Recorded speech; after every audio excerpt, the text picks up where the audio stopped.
Is now many Should should. have policy for them. For medical colleges, Kerala state should have policy for the children whom you are teaching radiology. What should be the policy? Because now many What is the students. law, and along with the law, you have to understand what is the situation, and you have to have policy how the children will learn it.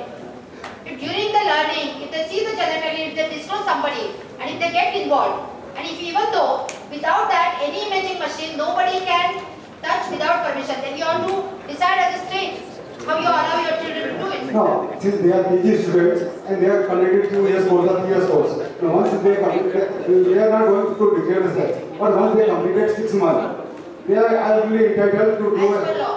As per law 6 months. Recently 6 months training, Yeah. very So strict. yeah. So 6 months they have completed the house surgery or research. They are entitled to do others. But many a time we don't see it. No, They just go on doing. no, HOD They will don't write. take any permissions. HOD will write that this person can do ultrasound. Yeah. This area needs clarification because postgraduate training involves ultrasound, doing ultrasound in obstetric, Even gynae obstetric and gynecology level in any area, not after 6 months. It may be start from the day 1 or day 2. Yeah. And therefore, any registered postgraduate student in a college is deemed to do, and they are doing on behalf of the faculty, and therefore they have to be included. There is no doubt. And again, this 6 months course we have envisaged, which has to be conducted in PG institution. And for this 6 months course, you have to do ultrasound. Then only you will complete 6 months.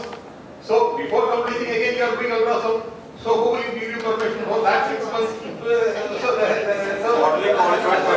So basically, So there is a gray area. so it is not gray. It is very clear. It is very clear. And Medical Council Act permits the student to do whatever they are entitled to do under the supervision. So once there is a supervision of a faculty, so it's not gray. And Government of Kerala can also understand that it is very clear that any Whether student. they can sign the report of the patient?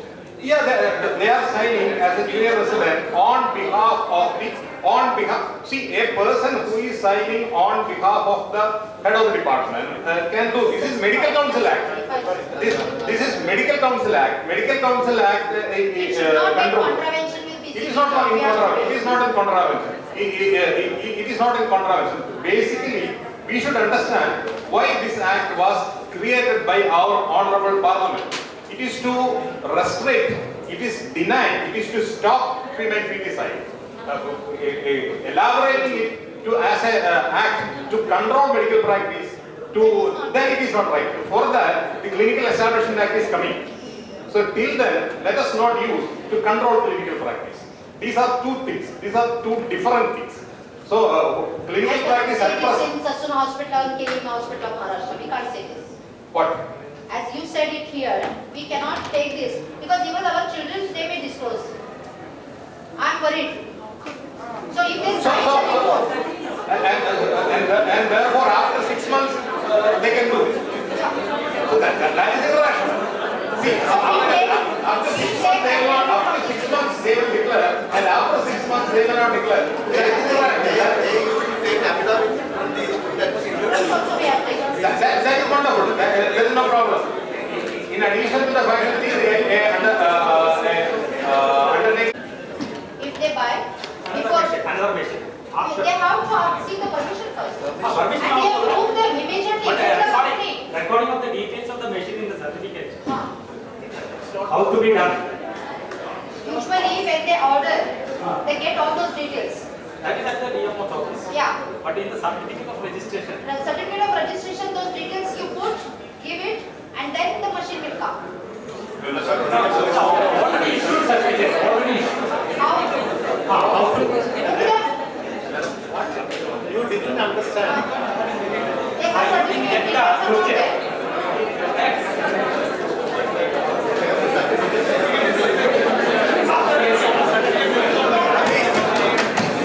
Okay, they want to know the new one. Listen, when there is a center where already one machine is there, the question is where there is a center already, one with one machine, that center wants to buy a new one. This is taking back. Old Is it taking back? No, the same machine will be also there. One more machine they want to buy. If this is the case, what has to inform you that from such and such, because there is a correspondence between the buyer and the seller.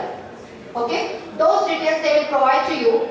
They will seek the permission, apply you before 1 month that I am ordering one more machine. Please permit me. You have to give the permission. Then the machine will arrive after 1 month.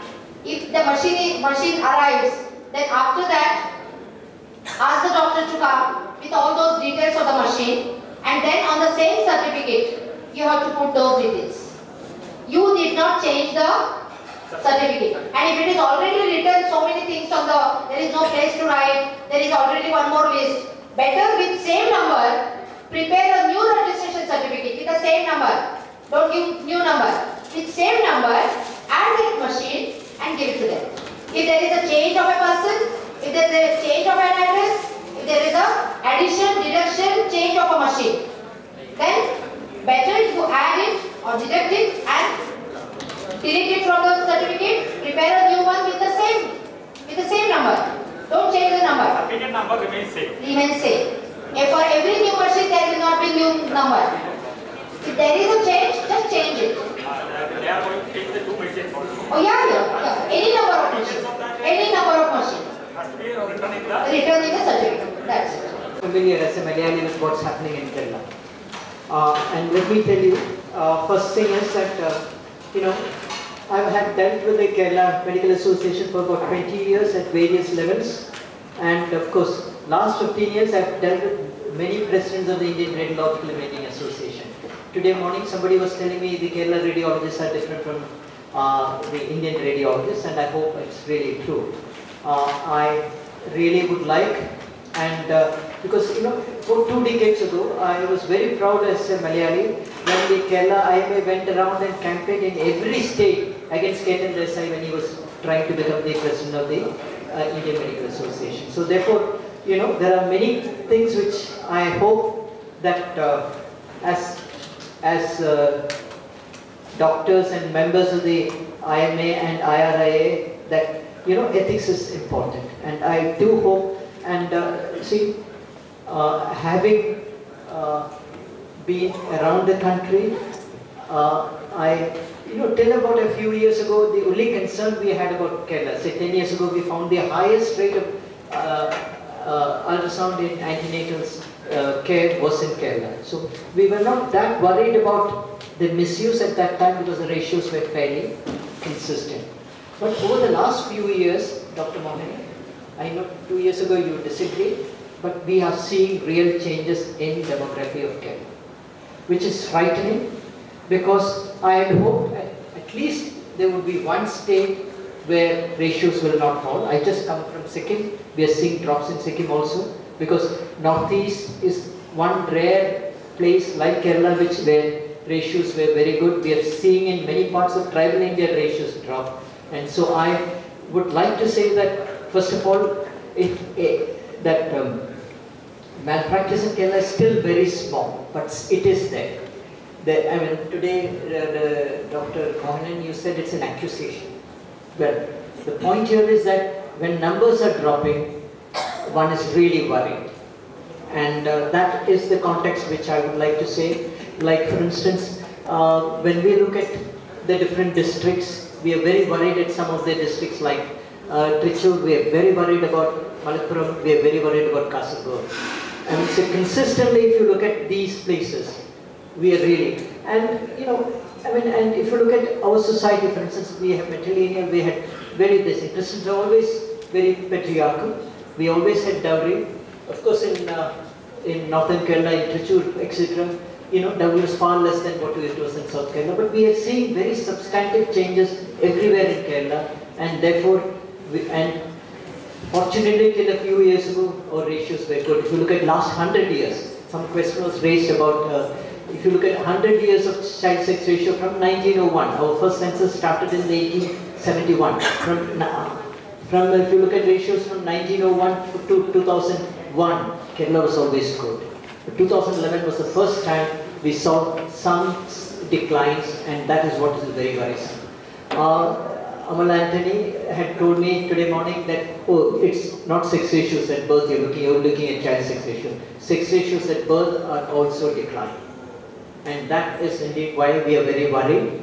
And see, one unusual characteristic of Kerala is that by 70s, our fertility dropped, our infant mortality, our maternal mortality, as our state appropriate authority said, is the best in the country. So by 70s, our ratios started dropping to very low levels.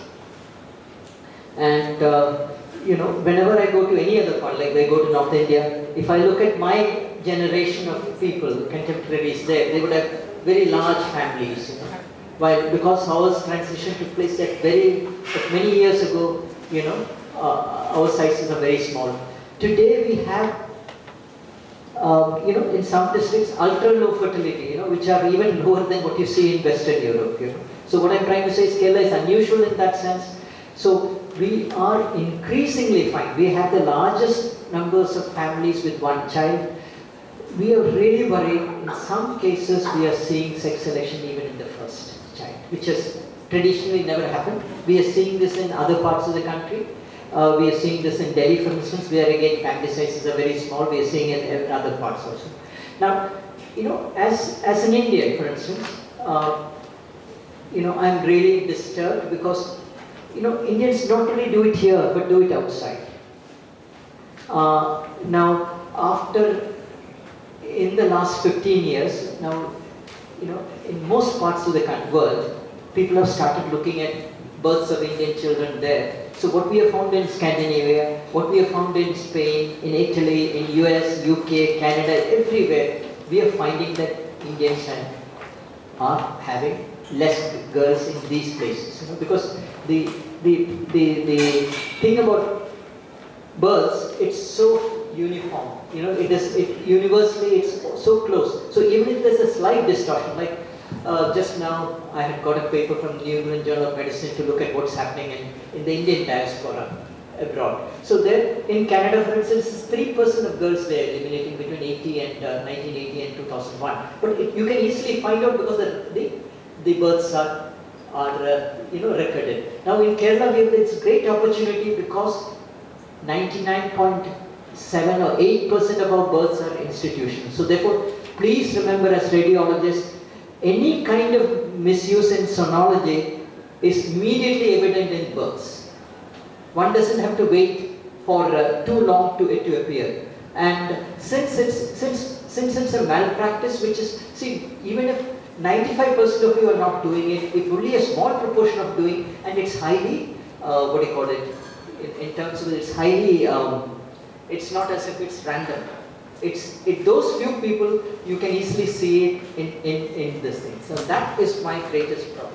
In the sense that, you know, why do we all have to have a law, which I think your own IRI leaders said, yes, we have to have a law because of what's been happening. But why do we have to be so careful in Kerala now? It's simply because to make sure that anybody who's violating is able to. So today you have to keep forms not just because you know that you are doing it, but essentially for your protection. That's it. Because even if 95% of radiologists are not doing it, if 5% is doing it, if 1% is doing it, I think it will be easily evident in Kerala. And that is my greatest concern, in the sense that it becomes very clear. Like when we look at parts of Trichy, Dr. Manoj, in certain parts of Trichy for years, now 10, 11 years, we are seeing significant distortion of sex ratios at birth. And these are not areas where people are from outside have come and started living there. So it's important to recognize, yes, when I go to Bengal, 15 years ago they were saying only the non-Bengalis were doing it. So what is important to recognize, many of what we see in our country happens to our own people. It may happen, of course we would have other situations like for instance, we have of course very certain communities like Jains and Sikhs. You know, with 500 children anywhere in 2001 we could find that ratios were disturbed. 500 children. Normally we require 25,000 children to get stable ratios, because, but for sticks and games, they're so extensive was the elimination. 500 children anywhere we could easily pick up. So what I'm trying to tell you is that, yes, one wishes only non-Malayalis were doing sexing in Kerala. I don't think it is that simple.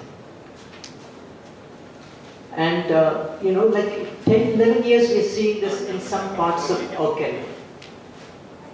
So I think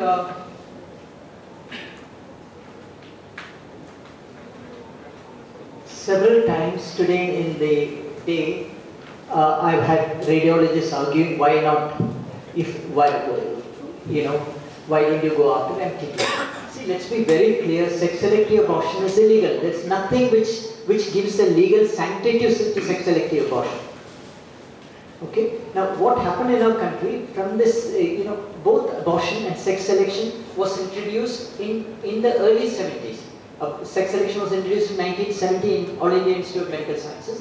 Our MTP Act, which liberalized abortion, which made MTP legal, was all of these things were done. Sex selection and abortion were done not because we are interested in the welfare of women or anything. It's because the government wanted to use this as a family planning method.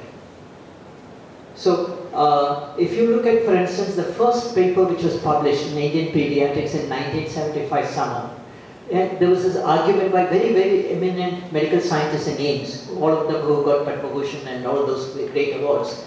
They've argued it's a great thing for the medical community to determine sex, eliminate girls because it would reduce our population.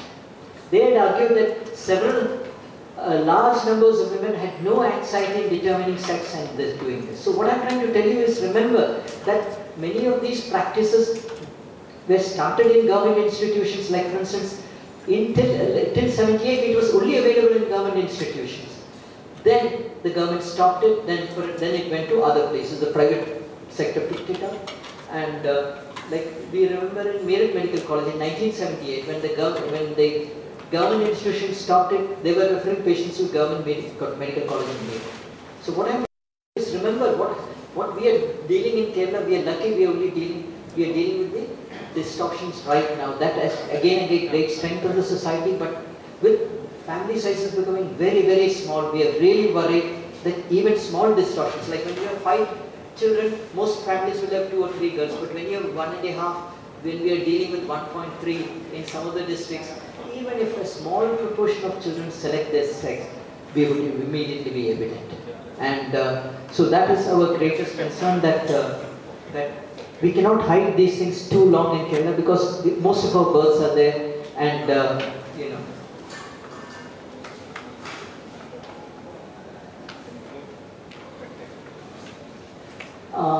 the point here is that, in terms of ethics, there is no way a doctor or a radiologist can justify that he or she can determine sex just because till the MTP Act is implemented or whatever it is. So what I'm trying to say is, as a doctor, it's entirely your responsibility to be ethical, and also very important to expose unethical practice. You're bound by the code of medical conduct. If you do know it's happening elsewhere, I think it's important.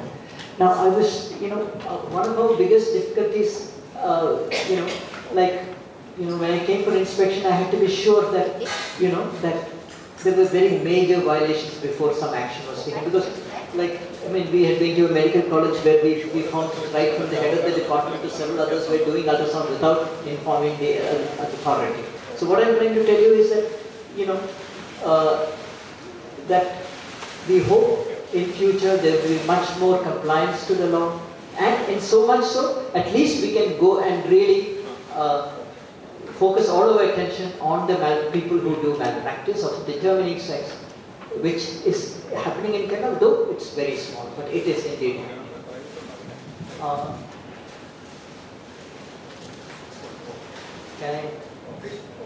I think with this I will stop. I would like to,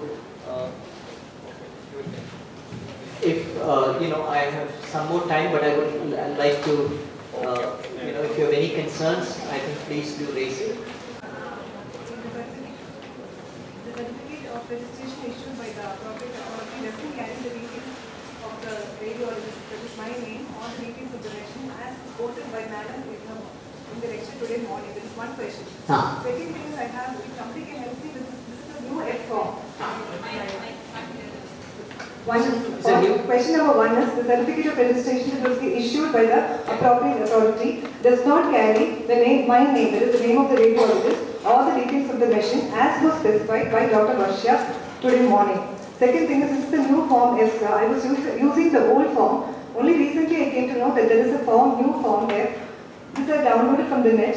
If there is a model, like if somebody can help me with filling the form. Okay, fine. Any other question? Your name, ma'am? Maggie. You are from which institution? Lissy Hospital. Lissy Hospital. Lissy. Amal's Hospital. Yes, yes. Okay. Pardon me? Yeah, I understand. I recognize that, and I would request Bipin to respond to that. But let's see, any other question? Yes, ma'am. So I just need a little more clarity on the 6 months training institute for the postgraduates. And I was speaking to Dr. Varsha. She says the state has to give some undertaking that it is fine. I found a letter from Dr. Dinesh Thakkar saying that answering a similar query by some postgraduate student who completed the training but yet to clear the exam, is that the postgraduate student after completing 3 years of training entitled to perform the ultrasound scan? Also within 6 months, any 6 months training in which institutes, all that run the postgraduate course, is there any specification? Okay, fine. Okay, you are talking about 6 months, yes. Now, Dr. Mohanan, you were on the curriculum drafting committee of the 6 months, right? Dr. Mohanan was on the committee. The IRA Netas in Delhi were upset that somebody from Kerala had to come. But Dr. Mohanan, I think you can respond to that part. It's their interest. Like for instance, in 2002, let me tell you, we tried very hard to get the radiologists, the gynecologists, and the IMA to come together on something that they were. Some of these people were very determined to be more worried about the abuse at the national level by making these kinds of things, like a doctor being allowed to go to 2 places. I think that is, it will not stand before the court of law, that I can assure you. So what I'm trying to tell you is that those things could have been avoided had we been a little more, if there was a greater sense of commitment to law. And because constantly, let me tell you, we have had our major, when we go to the courts, the association which challenges constitutionalism is IRA. Now, as the president changed, like I remember in 2002, Kapil Sibal appeared for the IRA. The court did not listen to the IRA. Again, we have had several other challenges coming. So what I'm trying to tell you is that if you are going to let courts decide what medical practice should be, I think we will be in a very bad shape. We will be forever in the court. And the only beneficiaries would be the lawyers.